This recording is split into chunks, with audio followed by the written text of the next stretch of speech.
Hello students, आज की इस वीडियो में हम लोग 28 जून शिफ्ट 1 का पेपर देखेंगे। सबसे पहला क्वेश्चन है काइनेटिक्स का क्वेश्चन मैंने लिया है। किसी स्टूडेंट ने कमेंट किया था नीचे कि काइनेटिक्स के ये वाले क्वेश्चन को बताएं। उनका आंसर गलत आया था शायद, या नहीं बना पाए थे उन्होंने क्वेश्चन। तो पहला क्वेश्चन है for first order reaction T 67% is equal to x by 10 T 50% and k का वैल्यू दिया हुआ था, then value of x is, x का वैल्यू फाइंड करना था। क्वेश्चन में क्या दिया हुआ है, वैल्यू किस किस चीज का दिया हुआ है। T 67% is equal to x by 10 into T 50%। तो T 60% और T 50% हम लोग को लेके चलना है, फर्स्ट ऑर्डर रिएक्शन है। तो देखो सबसे पहले T 67% का मतलब क्या है कि अगर कोई रिएक्शन 100% है तो उसमें से 33% हो चुका है, ये 67% यहाँ पे वो मानेंगे ना, तो 100 और 33 का रेशियो रहेगा। तो मतलब इनिशियल स्टेट में अगर A not is equal to 100 था तो बाद में क्या हो जाएगा, A is equal to 100 minus 67% हो चुका है, 67 इज इक्वल टू 33। ठीक है, तो इनिशियल अमाउंट ये हो जाएगा और फाइनल अमाउंट ये हो जाएगा 33। और T50 का मतलब तो जानते ही हो कि इनिशियल अमाउंट 100% और फाइनल वाला 50%, 50 ना, क्योंकि आधा आधा खत्म हो चुका है। तो यहाँ पे T 67%। सबसे पहले तो फॉर्मूला क्या होता है काइनेटिक्स में, फॉर्मूला क्या होता है, K T is equal to 2.303 into log a upon a minus x, और अगर t निकालना है तो k यहाँ नीचे आ जाएगा। ठीक है, तो यहाँ पे अगर हम लोग T 67% लेंगे तो क्या हो जाएगा, 2.303 को मैं लॉग को मैं डायरेक्ट नेचुरल लॉग ln के वे में भी ले सकती हूँ ना, या फिर मैं लिख करके भी ले सकती हूँ। तो मैं 2.303 लॉग करके ले लेती हूँ। ठीक है, तो ये क्या हो जाएगा 2.303 लॉग, नीचे k का वैल्यू, k ऊपर कितना हो जाएगा 67% है तो इनिशियल अमाउंट 100 और नीचे कितना हो जाएगा 33।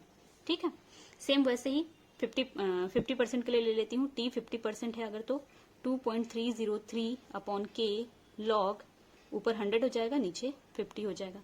ठीक, ये इक्वेशन नंबर फर्स्ट, ये इक्वेशन नंबर सेकंड। अब क्योंकि 67 और 50, तो यहाँ पे मैं क्या करती हूँ, ये क्वेश्चन में दिया हुआ था ना, तो मैं T50 को इसके नीचे ले आऊं अगर, तो T 67% divided by T 50% is equal to x by 10, ये हो जाएगा। ठीक है, तो मैं रेशियो लेना है तो यहाँ पे भी मैं रेशियो ले लेती हूँ। तो T 67% divided by T 50%, equation first divided by equation second, क्या हो जाएगा, इक्वेशन फर्स्ट में क्या है 2.303 divided by k log 100 upon 33। 100 upon 33 मतलब क्या होता है, 3 टाइम्स में जाता है, 3.3 समथिंग कुछ आता है ना, तो इसको लॉग 3 हम लोग ले सकते हैं, डिवाइडेड बाई 2.303 अपॉन k, ये 50 और 100 2, तो ये हो जाएगा log 2।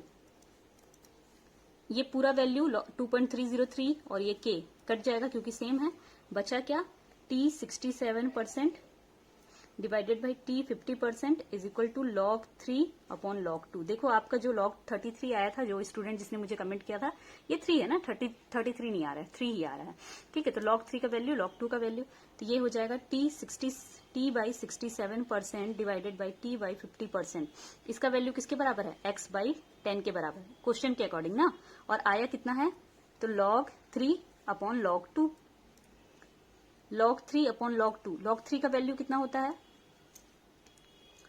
log 3 is equal to 4.771 और log 2 is equal to 0.4771, sorry 0.301, 0.4771 होता है ना ये। तो यहाँ पे वैल्यू पुट कर देते हैं, x by 10 is equal to, ये पूरे इक्वेशन से x by 10 is equal to log 3 और डिवाइडेड बाई log 2। तो log 3 का वैल्यू 0.4771 और log 2 का वैल्यू 0.301। इसको कैलकुलेट करोगे ये आएगा 3 1 जा 3, 3 1 जा 3, 3 5 जा 15, फिर 3 8 जा 24, ये आएगा 1.58। तो x बाई 10 कितना आया, x by 10 is equal to 1.58। तो x इज इक्वल टू कितना आएगा 1.58 इंटू 10, तो x इज इक्वल टू 15.8। ये हमारा आंसर। क्वेश्चन क्या पूछा था यहाँ पे, value of x is, k के वैल्यू की जरूरत भी नहीं पड़ी, चाहो तो यहाँ पे पुट कर दो, कट ही तो जाना है तो पुट करने की जरूरत ही नहीं है। तो क्वेश्चन में कई सारे वैल्यू तो कई बार ऐसे ही दिए रहते हैं, जरूरत पड़ती नहीं, सिर्फ कंफ्यूज करने के लिए दिया होता है। तो x इज इक्वल टू 15.8 हमारा आंसर आ गया। सेकंड क्वेश्चन है, how many charge in Faraday is required in conversion of 1 mole of Cr2O72 minus into Cr3 plus. How many charge of Faraday required, तो जब भी फैराडे पूछे कि कितने charge required हैं, तो चार्ज का जो फॉर्मूला होता है वो होता है NF। N मतलब नंबर ऑफ इलेक्ट्रॉन्स। यही फॉर्मूला यहाँ पे यूज होगा। ठीक है, सबसे पहले तो कौन सा रिएक्शन कौन सा दिया हुआ है, Cr2O7 2- से Cr3+ बनाना है। यहाँ पे Cr2O7 2- से Cr3+ बनाना है। तो यहाँ पे मेन चैलेंज है इक्वेशन लिखने का, कि इक्वेशन आप कैसे लिखोगे। तो इक्वेशन देख लेते हैं हम लोग। तो ये है Cr2O7 2- से बदलना है इसको Cr3+ में। यहाँ पे क्रोमियम का ऑक्सीडेशन स्टेट कितना है, तो यहाँ पे क्रोमियम का ऑक्सीडेशन स्टेट निकालो। ऑक्सीजन कितने हैं, -2 × 7 +2 क्रोमियम है, और पूरे का पावर कितना है -2। तो ये हो जाएगा क्रोमियम, और ये -2 यहाँ पे 2 क्रोमियम, और ये 7 × 2 = 14 +14, तो ये आया कितना +14 में से 2 गया, कितना हो जाएगा 12। तो ये आ रहा है +6। तो यहाँ ये +6 से +3 में जा रहा है, मतलब इसको, और 2 क्रोमियम है यहाँ पे। तो एक क्रोमियम को कितना चाहिए, 3 इलेक्ट्रॉन, तो 2 क्रोमियम को 3 6 इलेक्ट्रॉन, तो यहाँ पे कितने इलेक्ट्रॉन लग जाएंगे, 6 इलेक्ट्रॉन लग जाएंगे। बस इतना ही जानना था, आगे आपको रिएक्शन आए चाहे मत आए, बस 6 इलेक्ट्रॉन चाहिए था, इतना ही जरूरत है। बाकी हम लोग चाहे तो इसको कर सकते हैं, यहाँ पे 14H+ लेकर के यहाँ पे 7H2O बाहर निकाल दो, क्योंकि 7 ऑक्सीजन तो इसलिए मैंने 14H+ दिया ना, एसिडिक कंडीशन, और 7H2O बाहर निकाल दिया, हो गया रिएक्शन बैलेंस। पर आपको सिर्फ इतना ही जानना था कि ये +6 में है, तो ये ऑक्सीडेशन स्टेट आपको निकालने आना चाहिए था, और ये +3 में जा रहा है, तो +6 से +3 में चला गया। तो कितने इलेक्ट्रॉन चाहिए, 6 इलेक्ट्रॉन चाहिए। तो n का वैल्यू तो आ गया, n = कितना आया 6। तो आंसर क्या हो जाएगा, चार्ज = 6 फैराडे। बस सिंपल, इतना ही था क्वेश्चन, 6 फैराडे इसका आंसर होगा। थर्ड क्वेश्चन में आते हैं। क्वेश्चन क्या है, for 2 mole of an ideal mono atomic gas at 300 kelvin calculate internal energy. R का वैल्यू दिया हुआ है, इंटरनल एनर्जी कैलकुलेट करना है। क्या क्या वैल्यू दिया हुआ है थर्ड क्वेश्चन में, एन का वैल्यू दिया हुआ है 2 मोल, ठीक है, मोनो एटॉमिक गैस है, ये भी बता दिया है, मोनो एटॉमिक गैस है। टी का वैल्यू दिया हुआ है 300 केल्विन, आर का वैल्यू दिया हुआ है 8.31 जूल पर मोल पर केल्विन। ठीक है, इतना चीज दिया हुआ है, और निकालना क्या है हम लोगों को, इंटरनल एनर्जी, मतलब कि ई या यू का वैल्यू हमको कैलकुलेट करना है। तो कौन सा फॉर्मूला हम लोग यहाँ पे यूज कर सकते हैं, U बराबर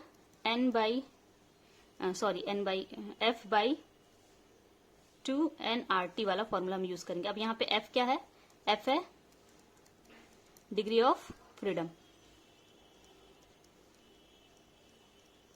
कैसे निकालते हैं डिग्री ऑफ फ्रीडम, तो डिग्री ऑफ फ्रीडम निकालने के लिए F = 3n - k। n मतलब नंबर ऑफ पार्टिकल्स, और k मतलब interaction between particles, interaction between particles. तो यहाँ पे मोनो एटॉमिक गैस दिया है, इसी से F निकलेगा। मोनो एटॉमिक गैस मतलब सिंगल एटम है, सिंगल एटम है तो नंबर ऑफ पार्टिकल्स कितने हो गए, 1, और अकेला एटम है तो उसका इंट्रैक्शन किसी से होगा ही नहीं, तो इंट्रैक्शन भी कितना हो गया, 1। तो यहाँ पे डिग्री ऑफ फ्रीडम कितना हो जाएगा, F = 3 × 1 - 1। F = नहीं, इंट्रैक्शन किसी से नहीं होगा मतलब 0 ना, वो एक इंट्रैक्शन भी नहीं हो रहा है, तो यहाँ पे 0, तो 3 × 1 3, तो डिग्री ऑफ फ्रीडम कितना आया 3। तो F का वैल्यू आ गया 3, F = 3। वैल्यू पुट कर दो, U = 3/2, N का वैल्यू है 2 मोल इंटू R का वैल्यू और T का वैल्यू इधर लिखती हूं मैं, U = 3/2 इंटू 2 मोल यहाँ नीचे इंटू R का वैल्यू 8.31 जूल पर मोल पर केल्विन इंटू 2 का वैल्यू 300 केल्विन। तो केल्विन से केल्विन कैंसिल, मोल से मोल कैंसिल, बचा क्या जूल, और इंटरनल एनर्जी आना भी किसमें चाहिए, जूल में। 2 से 2 कैंसिल, ठीक है, बचा क्या 3 3 3 900 इंटू 8.31 जूल।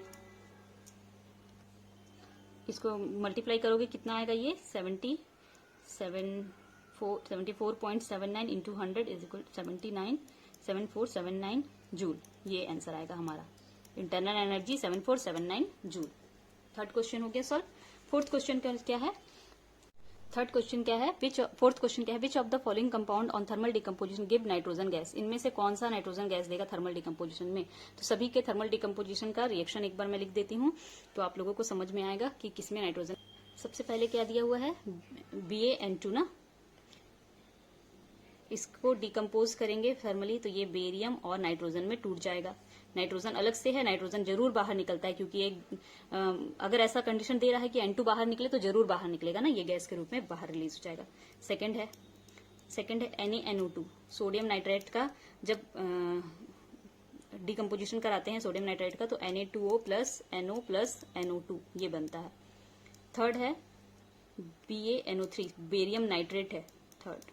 इसका थर्मल डिकम्पोजिशन करेंगे तो बेरियम नाइट्रेट का थर्मल डिकम्पोजिशन से बेरियम ऑक्साइड, नाइट्रेट का डिकम्पोजिशन से अक्सर ऑक्साइड और नाइट्रोजन डाइऑक्साइड और ऑक्सीजन ही बनता है। ये लेड नाइट्रेट भी हम लोग देख चुके हैं एक बार पिछले वीडियो में, तो ये ऐसे ही डिकम्पोजिशन होता है। फिर है NaNO3, सोडियम नाइट्रेट, यहाँ सोडियम नाइट्रेट था, यहाँ सोडियम नाइट्रेट, तो ये क्या हो जाएगा, सोडियम नाइट्रेट का NaNO2 प्लस O2, ऑक्सीजन तो बनेगा ही, नाइट्रेट का डिकम्पोजिशन होगा तो ये डिकम्पोजिशन हो गया। क्वेश्चन में पूछा क्या था कि which of the following compound on thermal decomposition give nitrogen gas, तो नाइट्रोजन गैस सिर्फ और सिर्फ यहाँ बन रहा है, तो ऑप्शन कौन सा करेक्ट होगा, फर्स्ट वाला BaN2 वाला। ठीक है, लास्ट क्वेश्चन है which of the following is aromatic, aromatic कौन है इसमें से, तो एरोमेटिक होने के लिए कंडीशन क्या होता है, हकल रूल के अकॉर्डिंग साइक्लिक स्ट्रक्चर होना चाहिए, चक्रीय संरचना होनी चाहिए, दूसरा प्लेनर स्ट्रक्चर होना चाहिए, प्लेनर होना चाहिए मतलब sp2 हाइब्रिडाइजेशन हो सकता है, sp हो सकता है पर sp3 नहीं हो सकता है। ठीक है, फिर और क्या होना चाहिए, 4n+2 पाई इलेक्ट्रॉन्स होने चाहिए। 4n+2 पाई इलेक्ट्रॉन्स मतलब कितने कितने इलेक्ट्रॉन्स हो सकते हैं, 6 इलेक्ट्रॉन हो सकते हैं, फिर 10 इलेक्ट्रॉन्स हो सकते हैं, पाई इलेक्ट्रॉन्स ना, 14 इलेक्ट्रॉन्स हो सकते हैं पाई, ये रूल चलेगा ना, 6, 10, 14, 18 ऐसे आगे बढ़ेगा। ठीक है, तो ये 3 कंडीशन होने चाहिए। तो यहाँ पे साइक्लिक सभी के सभी हैं, ये भी है, ये भी है, ये भी है, ये भी है, तो फर्स्ट वाला कंडीशन सब फुलफिल कर रहे हैं। प्लेनर स्ट्रक्चर, ये भी प्लेनर है क्योंकि sp2 हाइब्रिडाइजेशन, यहाँ डबल बॉन्ड है, यहाँ पे कार्बन आयन बन रहा है, यहाँ डबल बॉन्ड है, तो ये पूरा sp2, ये sp2 sp2 sp2 sp2 sp2 sp2 sp2 sp2, लेकिन यहाँ पे देखो डबल बॉन्ड नहीं है, मतलब ये कैसा है sp3 और ये भी कैसा है sp3, मतलब ये प्लेनर स्ट्रक्चर नहीं है। sp3 मतलब टेट्राहेड्रल स्ट्रक्चर ना, प्लेनर नहीं। sp2 मतलब ट्राइगोनल प्लेनर, ठीक, और sp मतलब लीनियर, वो भी प्लेनर होता है। तो ये sp2 है, sp3 भी है, तो ये प्लेनर नहीं होगा, तो नो प्लेनर स्ट्रक्चर, मतलब ये वाला ऑप्शन तो कट गया, ये आंसर तो है नहीं। ये प्लेनर है, ये प्लेनर है, क्योंकि सारे के सारे sp2, यहाँ डबल बॉन्ड, यहाँ डबल बॉन्ड, यहाँ डबल बॉन्ड, यहाँ भी, यहाँ भी, यहाँ भी, और यहाँ पे कार्बन आयन, जब भी पॉजिटिव नेगेटिव चार्ज होता है तो वहां भी sp2 ही होता है ना, ठीक, मतलब वो प्लेनर ही होता है, sp2 हो चाहे मत हो, तो ये प्लेनर, सारे प्लेनर। तीसरा कंडीशन सब फॉलो कर रहे हैं। 4n+2 पाई इलेक्ट्रॉन मतलब 6 इलेक्ट्रॉन या 10 इलेक्ट्रॉन होने चाहिए। यहाँ कितने इलेक्ट्रॉन है, 2 डबल बॉन्ड मतलब 2 इलेक्ट्रॉन, और 1 नेगेटिव चार्ज मतलब 2 इलेक्ट्रॉन, पॉजिटिव चार्ज मतलब नहीं, कोई इलेक्ट्रॉन नहीं, और डबल बॉन्ड मतलब 2 इलेक्ट्रॉन ना। ठीक है, तो ये 2, 2, 4 और ये नेगेटिव चार्ज का 2, टोटल कितने इलेक्ट्रॉन, 6 पाई इलेक्ट्रॉन। तो ये तो एरोमेटिक हो गया क्योंकि 6 बोला था, है ना। यहाँ पे तो ये तो आंसर में ही नहीं है, तो इसको कैलकुलेट नहीं करूंगी मैं। यहाँ पे देखो ये 2, 2, 4 और ये 2, 6, 3 पाई इलेक्ट्रॉन है, तो 2, 2, 4, 2, 6 पाई इलेक्ट्रॉन, और पॉजिटिव चार्ज के लिए कुछ नहीं लेना है, तो यहाँ पे भी, तो ये भी एरोमेटिक हो गया। यहाँ पे 2 इलेक्ट्रॉन ये, 2 इलेक्ट्रॉन ये, 2 इलेक्ट्रॉन ये, तो 2, 2, 4, 2, 6, और ये नेगेटिव चार्ज, नेगेटिव के लिए भी 2 लेना है, 2, 8, 2, 2, 4, 2, 6, 2, 8, 8 इलेक्ट्रॉन। 8 इलेक्ट्रॉन तो इसमें है ही नहीं, 8 इलेक्ट्रॉन मतलब एंटी एरोमेटिक ना, तो ये एरोमेटिक नहीं है, एंटी एरोमेटिक है, तो ये ऑप्शन गलत हो गया। साइक्लिक स्ट्रक्चर सब थे, प्लेनर स्ट्रक्चर बस बी वाला नहीं था, तो बी वाले को हटा दिए। 4n+2 का रूल ए और सी फॉलो कर रहे थे, डी फॉलो नहीं कर रहा था, तो इसलिए डी को हटा दिए। तो आंसर क्या हुआ हमारा, फर्स्ट ए और सी। यहाँ पे अगर मैं स्ट्रक्चर बनाऊं तो ए का स्ट्रक्चर कुछ इस प्रकार का है और सी का स्ट्रक्चर इस प्रकार का है। तो यहाँ पे 2 पाई इलेक्ट्रॉन, यहाँ पे 2 पाई इलेक्ट्रॉन और यहाँ पे 2, टोटल कितने हो गए, 6 पाई इलेक्ट्रॉन, और साइक्लिक तो है ही स्ट्रक्चर। यहाँ पे 2, यहाँ पे 2, यहाँ पे 2, और पॉजिटिव चार्ज के लिए कुछ नहीं आता है, तो 2, 2, 4, 2, 6 पाई इलेक्ट्रॉन, तो ये दोनों स्ट्रक्चर हैं। जबकि थर्ड वाले में क्या था, यहाँ पे नेगेटिव था, तो यहाँ पे 2, यहाँ पे 2, यहाँ पे 2 और यहाँ पे 2, टोटल कितने हो रहे थे, 8 पाई इलेक्ट्रॉन, जो कि हकल रूल को फॉलो नहीं करता है। तो ए और सी हमारा आंसर हो जाएगा इस क्वेश्चन का। तो ये था 28 जून शिफ्ट 1 का पेपर। नेक्स्ट इसके और भी पेपर्स आएंगे, तो आप लोग अगर वीडियो अच्छा लगा तो वीडियो को लाइक करो और चैनल को सब्सक्राइब कर देना।